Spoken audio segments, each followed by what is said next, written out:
Well, guys, after 2.5 months of staying abroad, I'm finally back home here in Europe, and I gotta say, it feels good to be back. And I want to kick things off right by really focusing in on the current state of the market, as I know many of you out there are concerned yet again as we're revisiting back to the low $30,000 range.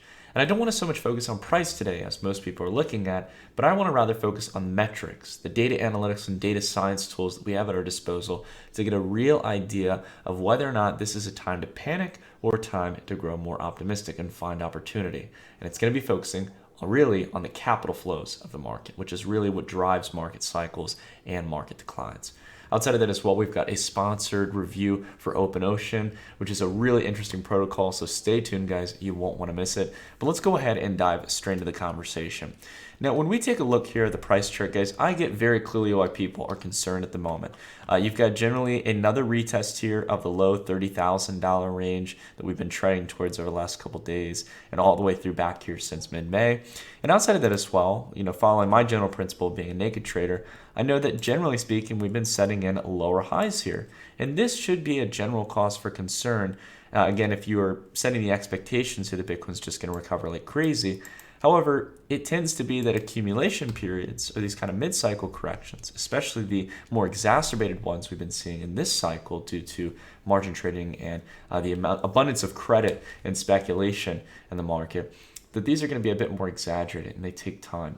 And I want to spend some time today to kind of detail why I'm so confident on that fact that right now we're not seeing a mass exodus of long-term Bitcoin holders or cryptocurrency holders in general that is going to lead to Bitcoin dropping down to the theoretical range of somewhere down here around 25,000 or possibly the worst case scenario that I've heard from some people, which is 20,000, right?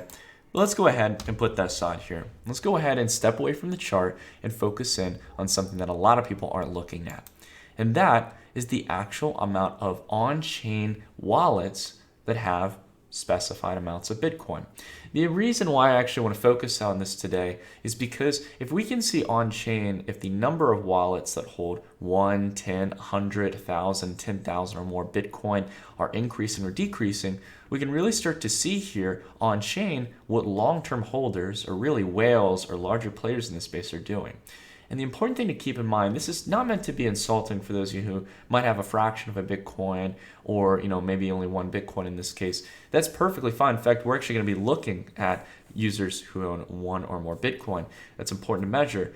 But it's important to note that half a Bitcoin or a quarter or 0.1 Bitcoin is going to have a smaller or a less significant impact on price spread. Prices going up or down depending on whether or not someone's buying 0.1 Bitcoin or selling 0.1 Bitcoin to put in their wallet.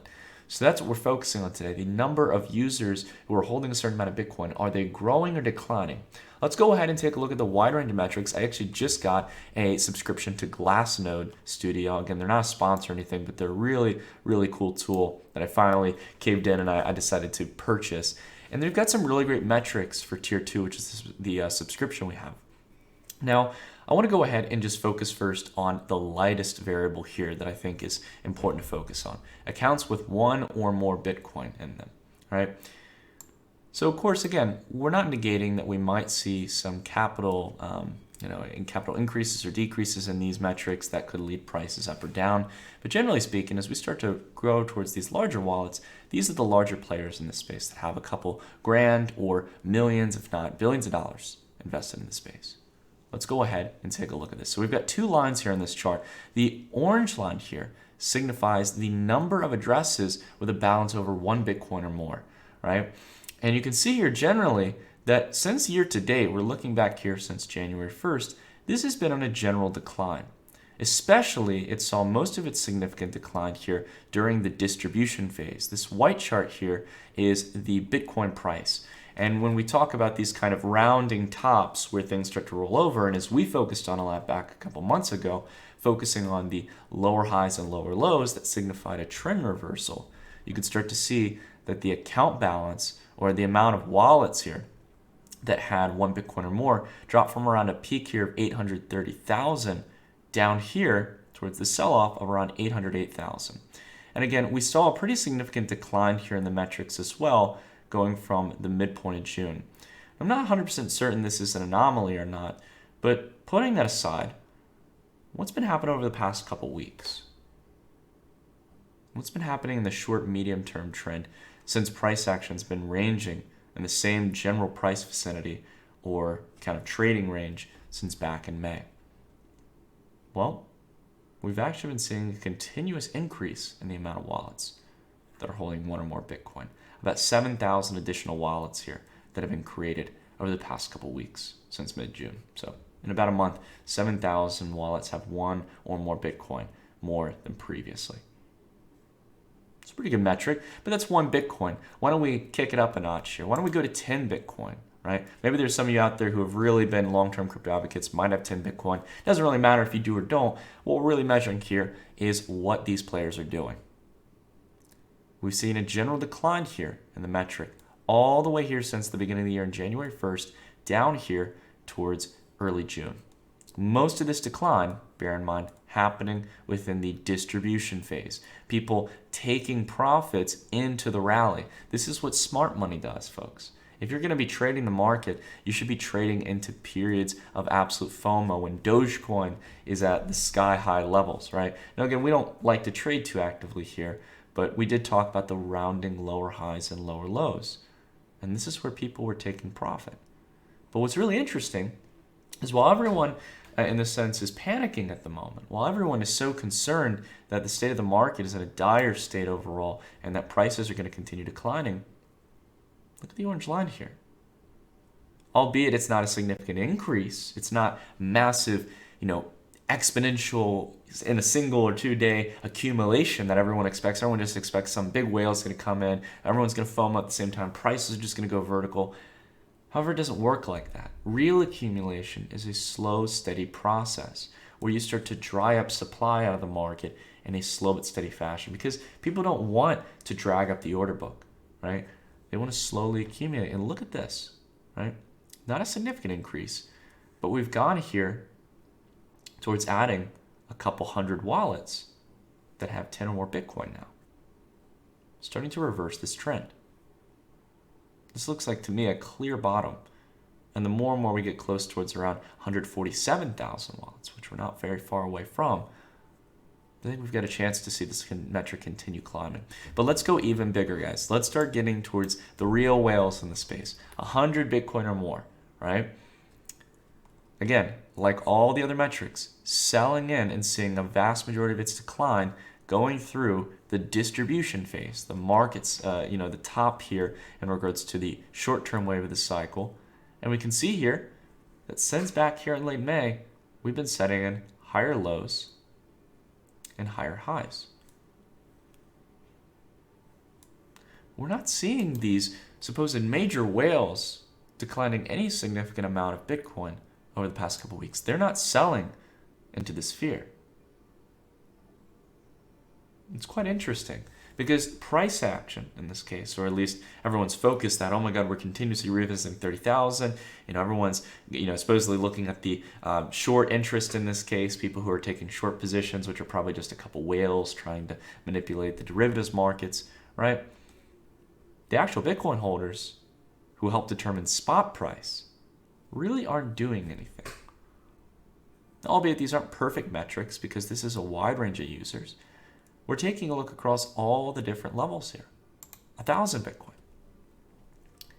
These are some players who are going to have significant effect on the market if they get in and out, right? And you can see here that as there was peak retail volume, increased liquidity and trading volume as people were speculating to the market, smart money, in this case, started to sell. And it saw practically all of its decline during the distribution phase, albeit a good section here when the end of the distribution phase started playing, sell-off started to come in.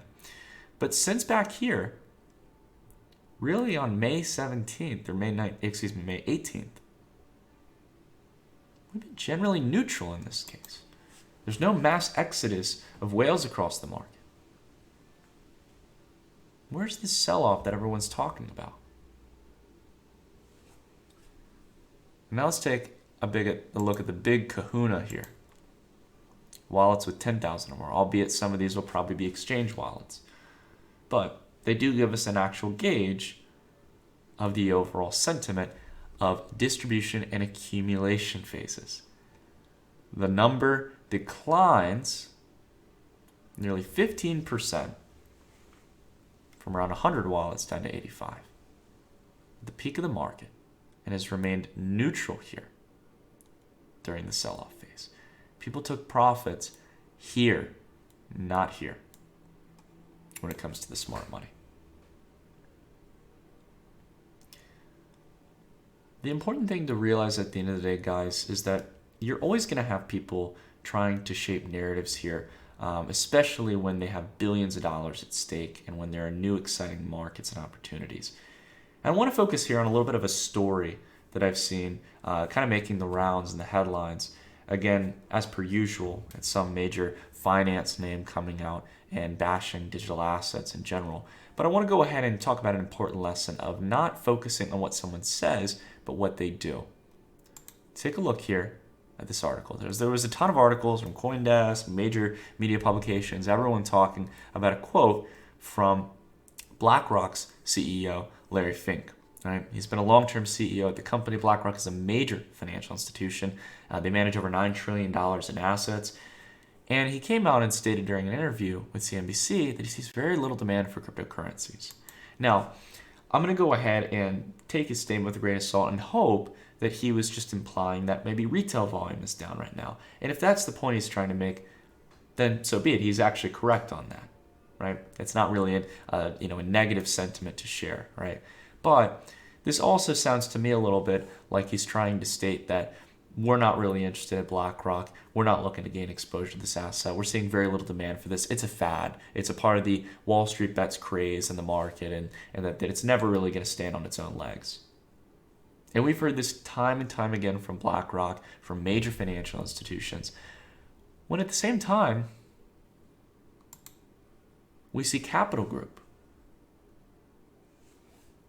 a financial management company that manages $2 trillion of assets, with the largest shareholder of Capital Group being BlackRock, purchasing a double-digit 12% stake in the largest publicly traded company when it comes to Bitcoin reserves, MicroStrategy.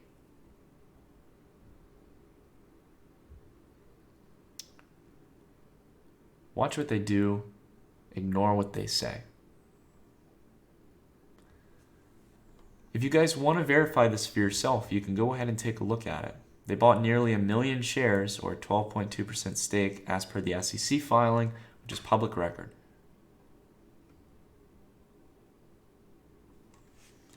For BlackRock, to be fair, this is peanuts. It's pennies. It's really not a massive position. It is, albeit, a hedge, though. It showcases that while people are ignorant and scared about the market in this case, and I don't mean to use ignorant as a harsh term, but everyone tends to follow the emotions, and everyone takes peak FOMO and wants to build positions at the top, and they can't get enough fiat to ramp into the market. But when markets decline, they panic sell. Smart money looks at this in a very simple way.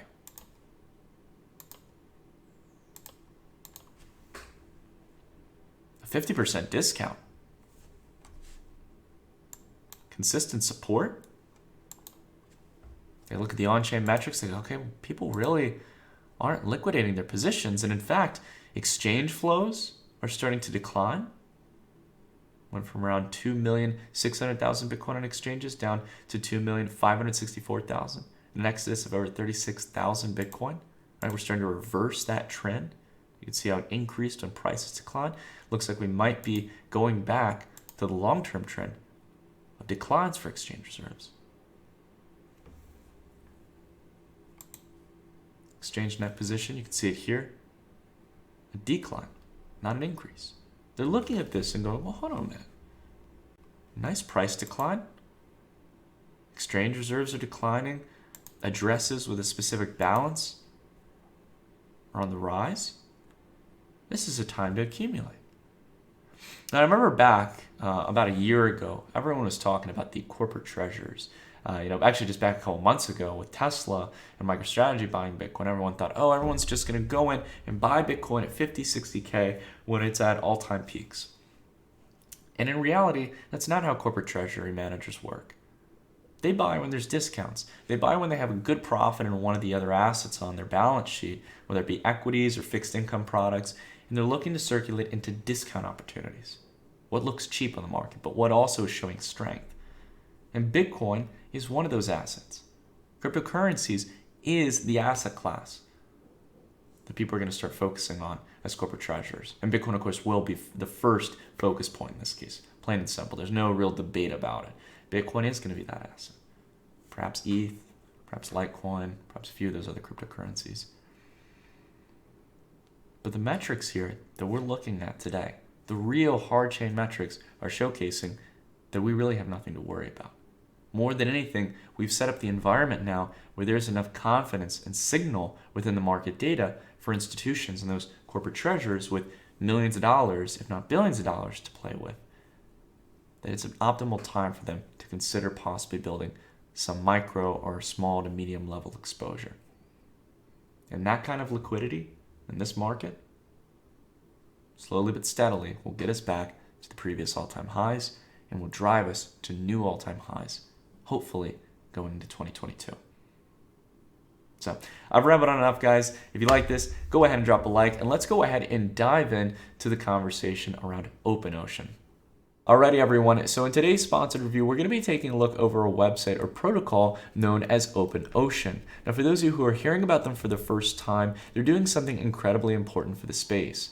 As there's been a growing amount of layer 1 competitors against Ethereum like Binance Smart Chain and Solana, as well as a growing demand for layer 2 protocols like Polygon, it's become increasingly difficult to be able to manage all of your positions or see all of the opportunities across all these different subsects of the crypto space.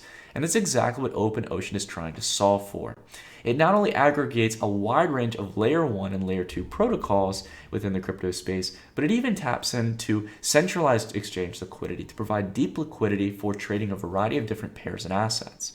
Now, we'll not only dive through what the protocol has already achieved so far today, as well as do a real live demo of the protocol, but also talk about the broad vision here of why this is so important. So let's go ahead and start by taking a look at the website here. You can see that we have at the bottom here, we have Ethereum, Binance Smart Chain, Ontology, Tron, Solana, Polygon, a good amount of layer 1s and layer 2 solutions like Polygon, as well as a roadmap for new protocols that they're going to be adding in the near future, such as Neo, Aave, and Polkadot. So there's two views here that we can use to navigate the website. There are two different ways you can kind of analyze or view opportunities, and they're what's known as the Pro View and Classic View. If you guys are interested in learning a little bit more about the differences between these two, they have a great document section, so you can kind of see which one works for you, and you can also just click on the buttons, check out the website for yourself at the link down below in the description. But for the sake of today's video, I'm going to go ahead and check out the Pro View. So go ahead and click on that. And as you can see here on the sidebar, we've got all our different chains here. So if we hop maybe, for example, to the Ethereum chain, it'll bring up an ETH USDT pair, and we can see market data here for the 5-minute chart, 15, 30-minute, and see Ethereum's price throughout that time frame. We can not only just dive here into the DeFi price in regards to analyzing decentralized exchange price action, which we can see that OpenOcean is giving us the best rate here. But outside of that, we can see there's layer 2 rates, right? Again, a little bit less liquid, but you can still see that we have them. And you can get all types of different market metrics across the board, as well as place functional trades through OpenOcean, which is really, really nice. So for those of you who might be more familiar with players like 1inch, in this case, that aggregate decentralized exchange liquidity on Ethereum, this is a step further. It's not only on a variety of layer 1 and layer 2 protocols that we're aggregating opportunities, but along with this as well, it's also tapping into centralized exchange liquidity. And they're starting off with Binance in order to begin this process. As time progresses, they're going to add more and more for even deeper liquidity to cut down those spreads and get you the best rate. Now, what's so cool about this is that it has a variety of support for other layer 1s. So let's say you're like myself and you're relatively new to Binance Smart Chain. You're just kind of diving through and trying to get a feel for it. The really great thing here is that I can trade all these different types of pairs that I would usually tap into on maybe PancakeSwap or one centralized, kind of decentralized exchange, one central DEX in this case, right? One specific player. I can now aggregate all these opportunities on Binance Smart Chain into one viewpoint. So what we have here is a trading pair of the OOE token against BNB. Now, OOE is the native token for OpenOcean. And as you guys know, I'm not here to really per se talk about tokens. If you guys want to dive through it and see if it's something of interest for you, go ahead, take a look at it. They just launched it back the other day. To put it simple, it's a native utility and governance token for the OpenOcean protocol, where you guys can not only take a look through their Medium article and learn a little bit more about what kind of function or utility it offers, but also through their docs section on their website. So that's docs.openocean.finance if you guys want to check it out. I want to go ahead and showcase a real-time swap here. Let's go ahead, make sure our wallet's connected. I've already got it connected here, so it should refresh the page. There we go. So we've got that up here. And you can even see here as well that I've got some transactions that I've already processed here. So let's go ahead, real time, and make a trade here. So I'm going to go ahead and I'm going to trade some OOE tokens in this case for BNB. Okay, so maybe I'll trade 10 tokens. It's going to give me the best price here. It's going to scavenge all of the different sources it pulls from, and it's going to give me a little bit of BNB here, right? A very small trade here, only $2, right? Generally speaking, $2. And if we go ahead and click swap, because we're on Binance Smart Chain, and we've got our price tolerance here, click confirm swap, it'll bring up our MetaMask here. And what's really great is that the transaction is going to cost us a minuscule amount here. But we can go ahead, confirm it. The transaction has been submitted, and we should get a notification here in just a moment from MetaMask that it's been processed through.